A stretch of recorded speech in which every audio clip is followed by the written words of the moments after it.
Le président de la République regagne Nouakchott cet après-midi en provenance de Bissau. Il a assisté sur invitation du président de la République de Guinée-Bissau aux festivités commémoratives du 47e anniversaire de l'indépendance de ce pays. Le président de la République et son homologue bissau-guinéen supervisent la signature d'un accord de coopération commerciale et industrielle. Démarrage dans les locaux du secrétariat exécutif du G5 Sahel de l'atelier régional sur l'opérationnalisation de la feuille de route de mise en œuvre du projet Radio Jeunesse Sahel. 21h30, Madame, Monsieur, bonsoir. C'était les titres de cette édition. Le président de la République, Monsieur Mohamed El-Cheikh El-Ghazouani, a regagné Nouakchott cet après-midi en provenance de Bissau, où il a assisté sur invitation de Monsieur Umaru Sissoko Embalo, président de la République de Guinée-Bissau, aux festivités commémoratives du 47e anniversaire de l'indépendance de la Guinée-Bissau. Monsieur Mohamed El-Cheikh El-Ghazouani a été accueilli à son arrivée à l'aéroport international au Motonsi par le Premier ministre, M. Mohamed Ould Bilal, le ministre secrétaire général de la présidence de la République, la ministre conseillère à la présidence de la République, des membres du gouvernement, de la directrice adjointe de cabinet du président de la République et du Wali de Nouakchott-Ouest. Le président de la République était accompagné par une importante délégation comprenant messieurs Smaïl Ould Cheikh Ahmed, ministre des Affaires étrangères et de la coopération et des Mauritaniens de l'extérieur, Madame Nahant Hamdi Mouknas, ministre du Commerce, de l'Industrie et du Tourisme, Monsieur Mohamed Ahmed Ouel Mohamed Lemine, directeur de cabinet du président de la République, l'Amira Selkou Ould Cheikh El Wali, chef d'état-major particulier du président de la République, Bab Sid Ahmed, consul général de Mauritanie à Bissau, Selmam Tegueddi, chargé de mission à la présidence de la République, Ahmed Ould Bahini, chargé de mission à la présidence de la République, Habiboul Hamed, chargé de mission également à la présidence de la République, Hassan Ould Ahmed, directeur général du protocole d'État. Le président de la République, M. Mohamed El-Cheikh El-Ghazouani, a assisté aujourd'hui au stade de l'indépendance à Bissau aux festivités commémoratives du 47e anniversaire de l'indépendance de la Guinée-Bissau. Compte rendu avec Abdoulaye Damaba. C'est ici, au niveau du stade de l'indépendance, au cœur de Bissau, capitale de la Guinée-Bissau, que cette cérémonie de commémoration du 47e anniversaire de l'indépendance nationale de ce pays s'est tenue. C'est en présence du président de la République, Mohamed El-Cheikh El-Ghazouani. Le chef de l'État a ainsi pris part à ces cérémonies avec ses homologues chefs d'État du Burkina Faso, du Sénégal, du Nigeria et du pays hôte. Cette cérémonie officielle qui a eu lieu dans l'enceinte du stade de l'indépendance marque ainsi le 47e anniversaire de l'indépendance de la Guinée-Bissau, à la suite de la déclaration d'indépendance datant de 1973 pour ce pays qui fut une colonie portugaise. Cette cérémonie de commémoration a été marquée par un défilé des forces armées et de sécurité de la Guinée-Bissau. En plus des chefs d'État qui ont assisté à ces rencontres, elle s'est déroulée en présence de milliers de Bissau-Guinéens et d'étrangers résidant sur place. Après l'hymne national qui a été entonné au niveau de l'enceinte du stade de l'indépendance, le président de la République de Guinée-Bissau, Umaru Sissoko Embalo, a remercié le président de la République, Mohamed El-Cheikh El-Ghazouani, pour avoir pris part à cette cérémonie. Se dit-il, pour avoir honoré la Guinée-Bissau avec ses déplacements pour partager ces moments de communion. Umaru Sissoko Embalo a par ailleurs évoqué les changements socio-économiques qu'a connus ce pays depuis son accession à la magistrature suprême. Je vous le disais en titre, le président de la République, M. Mohamed El-Cheikh El-Ghazouani, et son homologue bissau-guinéen, M. Umaru Sissoko Embalo, ont co-présidé hier à Bissau une cérémonie de signature d'un accord de coopération commerciale et industrielle. L'accord a été signé côté mauritanien par Mme Nahant Hamdi Mouknas, ministre du Commerce, de l'Industrie et du Tourisme, et côté bissau-guinéen par le ministre du Commerce et de l'Industrie, M. Antonio Artur Sana. La signature s'est déroulée en présence des membres des deux délégations d'accompagnement. Le président de la République, M. Mohamed El-Cheikh El-Ghazouani, a par la suite assisté à un dîner organisé en son honneur par le président, M. Umaru Sissoko Embalo, à l'hôtel royal Bissau. Au cours de son séjour, le président de la République, M. Mohamed El-Cheikh Al-Ghazouani, a reçu hier soir à sa résidence à Bissau des représentants de la colonie mauritanienne résidant dans ce pays.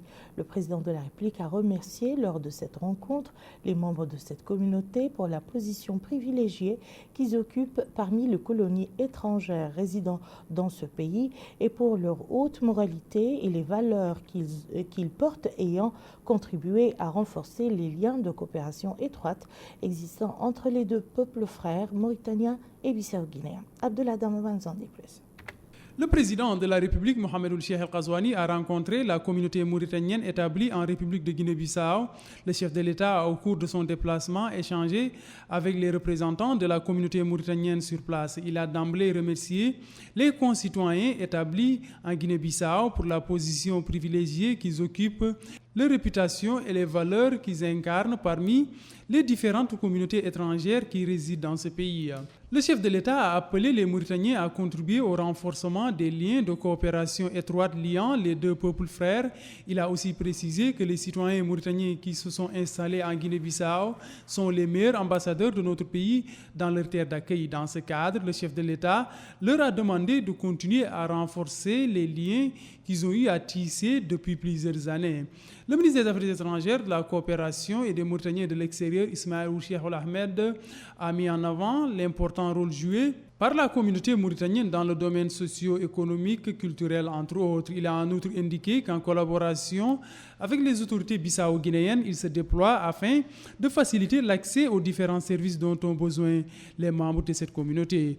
Le consul général de la Mauritanie en Guinée-Bissau, Baba Ould Ahmed, a exprimé sa satisfaction et ses remerciements pour cette visite. Il a par ailleurs fait part de sa satisfaction pour la mise en œuvre du programme de développement du chef de l'État, particulièrement au profit des citoyens résidents à l'étranger. Les différents membres de la communauté mauritanienne ont tour à tour pris la parole. Ils ont salué ce déplacement du président de la République. Ils ont déclaré qu'il est l'incarnation d'un pan du programme du chef de l'État se rapportant à l'attention et l'intérêt accordé aux Mauritaniens de l'extérieur. Ils ont à la fin souligné que cette visite va dessiner les contours d'une future coopération qui permettra de transcender les difficultés de cette communauté afin qu'elle puisse contribuer au renouveau économique et développement du pays. Le président de la République, M. Mohamed El-Cheikh Al-Ghazouani, est arrivé hier soir à Bissau. Un accueil chaleureux lui a été réservé par les autorités et le peuple bissau-guinéen.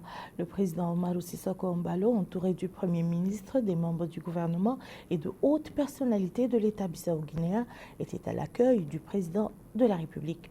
Le consul général de Mauritanie à Bissau, M. Babassid Ahmed, a également accueilli le président de la République. Des milliers de Mauritaniens établis en Guinée-Bissau ont accueilli le président de la République dans la joie et la liesse avec des banderoles lui souhaitant la bienvenue et mettant en exergue les relations privilégiées entre les deux pays frères.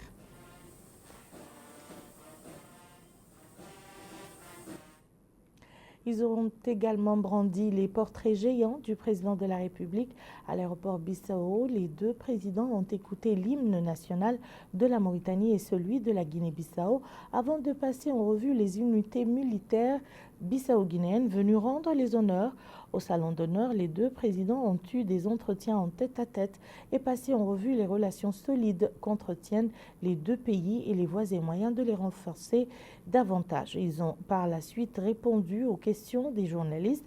Les deux présidents se sont félicités de l'exemplarité des relations unissant la Mauritanie et la Guinée-Bissau. Le président de la République, M. Mohamed El-Cheikh Al-Ghazouani, a hautement apprécié la qualité de l'accueil qui lui a été réservé en Guinée-Bissau. Le président de la République s'est félicité des liens séculaires qui lient les deux peuples. C'est pour moi un plaisir et aussi un honneur d'être dans ce beau pays aujourd'hui sur invitation de mon frère, le président Embalo. Le fait d'être là à cette occasion de fête nationale de ce beau pays me fait vraiment plaisir.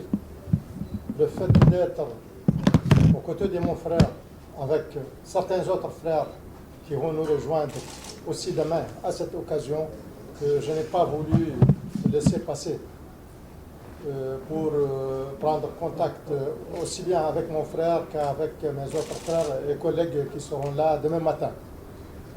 J'ai précipité un peu mon arrivée parce que mon frère a souhaité que j'assiste à une partie de la journée, de cette journée qui correspond à son anniversaire. Ça me fait plaisir. Ça nous donnera aussi l'occasion de parler de choses qui intéressent nos deux pays. Ces deux pays qui ont effectivement, comme cela a été bien dit par le président, une histoire de relations et d'amitié que nous n'avons pas le devoir d'ignorer ou d'oublier. Cette communauté mauritanienne que j'ai eu le privilège de saluer tout de suite en compagnie de mon frère est une communauté qui est là depuis quand même beaucoup de temps et qui a effectivement participé, certains de ses membres ont participé à la guerre de libération de la Guinée-Bissau. Tout cela dénote de l'importance de cette relation qui a toujours existé entre ces peuples et que nous avons le devoir de préserver. L'histoire de cette relation d'amitié et de fraternité entre nos deux pays, c'est vraiment dommage que nous n'ayons pas eu l'occasion de nous rendre visite les uns les autres. Effectivement, il y a eu le chef d'État mauritanien en 1980 qui a rendu visite ici. En 1988, on a eu la première réunion d'une commission mixte de nos deux pays qui s'est réunie à Nouakchott et 2 ans après, en 1990, la même commission mixte s'est réunie ici à Bissau. J'ai déjà, avec les quelques minutes que nous avons déjà passées ensemble, demandé à mon frère que nous fassions le maximum pour que cette commission mixte reprenne ses travaux et ses rencontres, que j'ai signifié aussi que la prochaine réunion de cette commission mixte doit être à Nouakchott et nous attendons que cela se fasse le plus tôt possible. Au niveau des relations diplomatiques, d'ailleurs nos meilleures relations diplomatiques sont ces liens entre nos deux peuples et la fraternité au niveau de nos différentes directions. Mais cela effectivement se concrétise avec les ambassades et les consulats. On est déjà au niveau des consulats et bientôt, Inch'Allah, ce sera des ambassades. Et pour sa part, M. Oumarou Sissoko Ombalo a précisé que cette visite historique du président de la République constitue un signal fort et très significatif pour les Bissau-Guinéens. C'est la première visite d'un président mauritanien depuis 33 ans, a-t-il dit. Écoutons-le. Nous sommes très honorés avec la présence de mon grand frère, Ghazouani, le président de la République islamique de Mauritanie. Comme vous le savez, la relation entre la Guinée-Bissau et la Mauritanie ne date pas d'aujourd'hui. C'est depuis le temps de la lutte de libération de la Guinée-Bissau. Ça fait 30 ans, je pense, qu'un président mauritanien n'est pas venu en Guinée-Bissau. Quand j'ai parlé à mon frère Ghazouani, j'ai dit, mon frère, je voulais que vous veniez à Bissau. Il m'a dit quand vous voulez. Ça m'a beaucoup touché et honoré. Et ça montre la relation historique qu'il y a entre la Guinée-Bissau et la République sœur de la Mauritanie. Aujourd'hui, indépendamment d'être un jour très spécial pour moi, c'est le jour de mon anniversaire, et aussi c'est un jour très très spécial pour le peuple bissau-guinéen de recevoir une note de marque comme vous. Et puis moi je ne vois pas en vous en tant que juste président, je vois un grand frère. Ça c'est très important, il y a une liaison de cœur entre la Guinée-Bissau et la Mauritanie. Merci beaucoup. Démarrage aujourd'hui dans les locaux du secrétariat exécutif du G5 Sahel de l'atelier régional sur l'opérationnalisation de la feuille de route de mise en œuvre du projet Radio Jeunesse Sahel. C'est le ministre de la Culture, de l'Artisanat et des Relations avec le Parlement qui a précisé la cérémonie de lancement de cette rencontre. Le point avec Bokar Baylaba. Cette rencontre de 2 jours vise à permettre au secrétariat permanent du G5 Sahel et à l'Organisation internationale de la francophonie de mettre la touche finale au projet de création de la Radio Jeunesse Sahel. À cela s'ajoute la définition de la ligne éditoriale, les programmes et les langues de diffusion de cette radio transnationale. L'objectif est de favoriser l'inclusion des jeunes dans le débat public des pays de la région sahélienne. Cette initiative transnationale qui se déploie sur les 5 pays membres du G5 Sahel dans le cadre d'une coopération interinstitutionnelle propose aux jeunes de nos pays une offre radiophonique constructive, des échanges utiles et pertinents ainsi qu'un contenu inédit et original. Cette radio va aussi favoriser la participation des jeunes en tant que citoyens responsables, moteurs de changement et de développement, ainsi que garants de la stabilité et de l'avenir de leur pays. Cet atelier de l'opérationnalisation de la feuille de route de la Radio Jeunesse Sahel cadre parfaitement avec les objectifs de la présidence mauritanienne du G5 Sahel, dont les 2 piliers reposent sur la jeunesse et l'espoir. Pour le secrétariat permanent du G5 Sahel, la Radio Jeunesse Sahel favorisera la participation des jeunes en tant que citoyens responsables, moteurs de changement et de développement et garants de la stabilité et de l'avenir de leur pays. Depuis l'annonce de Pau, le projet a posé des jalons importants qui feront l'objet d'un point d'étape au cours de vos travaux. On peut retenir la signature le 30 juin 2020, ici même à Nouakchott, de la feuille de route pour l'opérationnalisation du projet, la nomination par certains pays de points focaux du projet, le lancement des appels d'offres pour la fourniture des équipements techniques de la radio, le déploiement le 18 septembre 2020 d'une mission technique d'évaluation sur le terrain. Les résultats de cette mission attendus pour le début du mois d'octobre 2020 donc, permettront de disposer de l'ensemble des données et caractéristiques techniques liées aux pylônes et à leur implantation géographique. Ceci devant accueillir les équipements d'émission et de transmission du signal de la radio en cours d'acquisition par l'OIF. Mesdames et messieurs, le présent atelier constitue un moment important dans le cycle de vie du projet, comme l'attestent les termes de référence, à travers la qualité des participants, la présence de techniciens de haut niveau en la matière et celle des jeunes représentés par le Conseil jeunesse et les CNJ plutôt, pays, ainsi que les points focaux pays, afin d'assurer la nécessaire appropriation du projet par ses principaux bénéficiaires.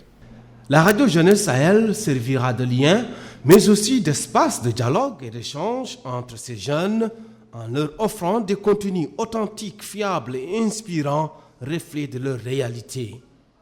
Radio Jeunesse Sahel, c'est une radio généraliste, non commerciale, qui aura une programmation éclectique et diversifiée couvrant des questions sociétales, la culture, le sport, proposant des émissions interactives, des débats, des entrevues, des jeux et des émissions de service. Une part importante des programmes sera fondée sur l'idée que Radio Jeunesse Sahel est un miroir des pays du G5 Sahel et valorisera les jeunes et leurs initiatives afin de stimuler un sentiment de cohésion et d'union dans la différence et ainsi participer à la stabilisation de la région et l'émergence d'une nouvelle génération porteuse d'espoir et d'idées nouvelles pour répondre aux enjeux politiques, sociaux et environnementaux de la région. Autre intervention, c'est celle faite par le président du Haut Conseil de jeunesse, Mohamed Yahya Ould Taleb Brahim, coordinateur du Conseil de jeunesse du G5 Sahel, qui a indiqué que la création de cette radio permettra de sensibiliser les jeunes et de les immuniser face au terrorisme, à l'extrémisme violent et autres pratiques préjudiciables à leur avenir. Pour rappel, 50 millions de jeunes de moins de 25 ans peuplent les pays du G5 Sahel, Mauritanie, Mali, Burkina Faso, Niger et Tchad. Ils font face à des difficultés de toutes sortes dans une région confrontée à d'immenses défis politiques, économiques, démographiques, éducatifs, sociaux et sécuritaires. Le Conseil des ministres s'est réuni hier au Palais présidentiel. Au sortir de la rencontre, le ministre de l'Enseignement supérieur, de la Recherche scientifique, des technologies de l'information et de la communication, Dr Sidi Salem, et ses homologues, le ministre de la Culture, de l'Artisanat et des Relations avec le Parlement, M. El-Mrabd El-Banahi, et le ministre secrétaire général du gouvernement, M. Ahmed Tijani Cham, ont commenté devant les journalistes les résultats du Conseil des ministres. Abdrahman Hamadan. Prenant la parole le premier, le ministre de l'Enseignement supérieur, de la Recherche scientifique, des technologies de l'information et de la communication, porte-parole du gouvernement, Sidi Ould Salem, a indiqué que le Conseil a examiné et approuvé plusieurs projets de loi, des décrets, dont un projet relatif au fonctionnement de l'École nationale d'administration, du journalisme et de la magistrature et présenté des communications, dont une sur la préservation du patrimoine culturel national. À son tour, le ministre de la Culture, de l'Artisanat et des Relations avec les parlements, le Mrabd El-Banahi, a exposé les plans que son département compte mettre en œuvre pour la sauvegarde du patrimoine culturel. Il entend ainsi initier la formation et le recrutement des conservateurs affectés dans des zones stratégiques à l'intérieur du pays. De plus, le plan prévoit de renforcer l'appui du ministère aux musées ainsi que la création d'un musée national à Attar. Le Mrabd El-Banahi a également précisé que son département continuera de soutenir les organisations de la société civile actives dans la promotion de la culture et la sauvegarde du patrimoine. Il a enfin souligné qu'un maximum d'éléments du patrimoine culturel immatériel sera recensé et inscrit à l'UNESCO. Quant au ministre secrétaire général du gouvernement, Cheikh Tijani Cham, il a souligné que le Conseil a adopté un projet de décret abrogeant et remplaçant le décret numéro 2011-032 du 25 janvier 2011 fixant le régime des études et de la formation à l'École nationale d'administration, de journalisme et de magistrature. Selon le ministre, l'objectif de la réforme est de rendre le régime des études et de la formation à l'école conforme au statut général des fonctionnaires et agents contractuels de l'État et au statut particulier des différents corps de l'administration publique ainsi qu'à ceux du régime commun des concours administratifs et examens professionnels. Il a par ailleurs précisé que les projets de décret se proposent de réduire la durée de la formation à l'ENAJM de 36 à 24 mois. Dans le même ordre d'idées, l'âge limite d'accès au concours d'entrée à l'ENAJM va passer de 35 à 40 ans.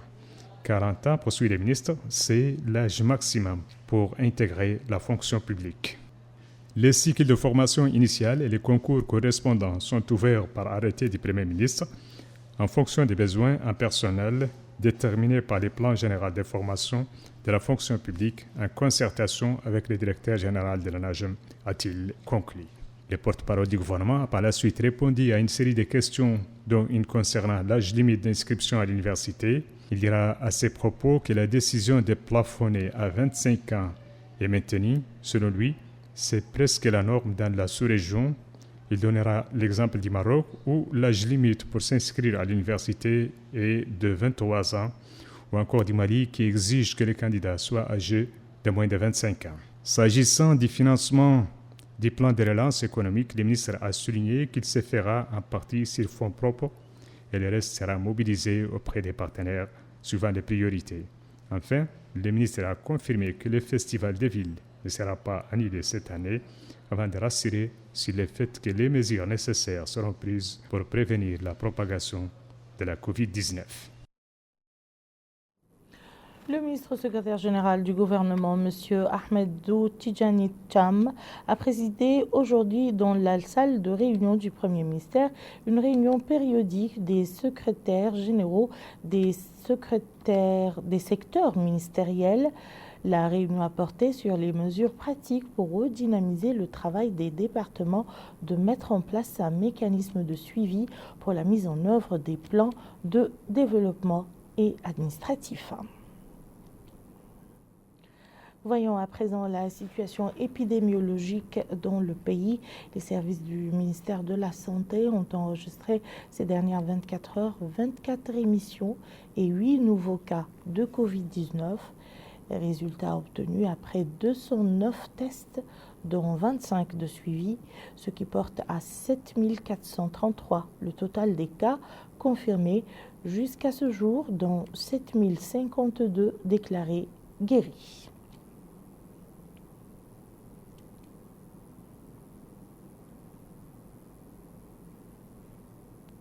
Je vous laisse à présent découvrir les auteurs de pluie enregistrés ces dernières 24 heures dans certaines localités du pays.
Le ministère de l'Intérieur et de la décentralisation communique depuis le début de l'hivernage. Les autorités publiques n'ont de cesse d'alerter les citoyens sur les risques de noyade consécutivement à la bonne pluviométrie enregistrée cette année. Pluviométrie se traduisant par des écoulements importants et parfois violents et par le remplissage exceptionnel des mares et étangs.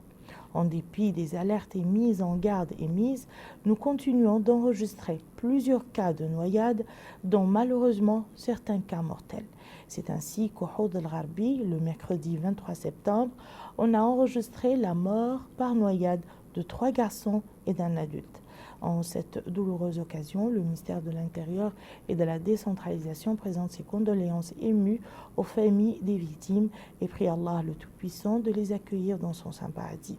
Le ministère rappelle aux populations qu'il est indispensable d'adopter les mesures de prudence recommandées pour éviter tout accident, notamment éviter toute installation dans les lits, des oueds et des zones d'accumulation des eaux de ruissellement, s'abstenir de traverser les cours d'eau en crue, éviter les baignades dans les marais étangs, pour Nouakchott et Nouadhibou, éviter les plages.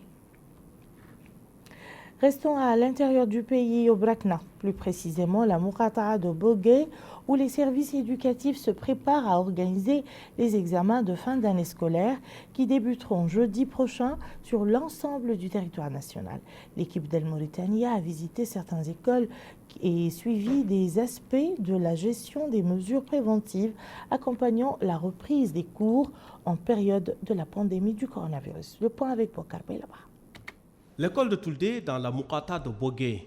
En cette période de lutte contre la pandémie de Covid-19, rien n'a été laissé au hasard pour sensibiliser les élèves sur la prévention. Dans toutes les salles de classe, les enseignants déploient des efforts de pédagogie et la moindre des choses que l'on puisse dire est que le message est bien passé. Ainsi, ce surveillant affirme que les mesures de prévention commencent déjà à l'entrée de l'établissement, lavage de mains avec des désinfectants, port de masque, entre autres. Il ajoute en rappelant que les pouvoirs publics ont déployé des moyens logistiques à cette fin. L'école de Touldé se veut un établissement exemplaire. Depuis la reprise des cours, le personnel de l'école abat un travail sans relâche afin que le programme arrive à son terme. D'ailleurs, cette surveillante affirme que tous les efforts sont concentrés afin d'atteindre les résultats escomptés. Pour elle, rien n'a été laissé au hasard. La fin de l'année scolaire s'annonce bientôt. Les élèves sont sur la dernière ligne droite. Mohamed El Medaou est inspecteur de l'enseignement fondamental au niveau de Bogué. Il explique que les enseignants ont mis les bouchées doubles afin d'être prêts pour les examens prévus la semaine prochaine. Et les élèves de l'école de Touldé espèrent réussir pour les examens à venir, marquant ainsi la fin de l'année scolaire 2019-2020. Le rôle de la jeunesse des pays sahéliens dans le renforcement des relations intergénérationnelles et le soutien sanitaire des habitants de ces pays, tel est le thème choisi par l'association Le projet des engagements des pays du Sahel. Cette rencontre a été marquée par plusieurs interventions qui ont mis en exergue le rôle pivot que la jeunesse de la région devrait jouer pour parvenir à une croissance économique globale et participer à l'avancement des développements dans les pays du Sahel. Le colloque a également été marqué par des discussions entre les jeunes et les imams portant sur les dangers du mariage précoce et l'importance de la planification familiale et de la santé reproductive en général. Et voilà qui met fin à notre journal. Tout de suite, le rappel des titres.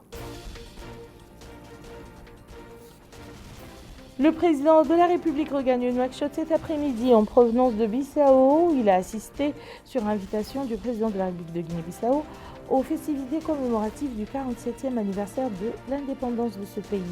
Le président de la République et son homologue bissau-guinéen supervisent la signature d'un accord de coopération commerciale et industrielle. Démarrage dans les locaux du secrétariat exécutif du G5 Sahel de l'atelier régional sur l'opérationnalisation de la feuille de route de mise en œuvre du projet Radio Jeunesse Sahel. Merci Madame, Monsieur de nous avoir suivis. À très bientôt, Inch'Allah.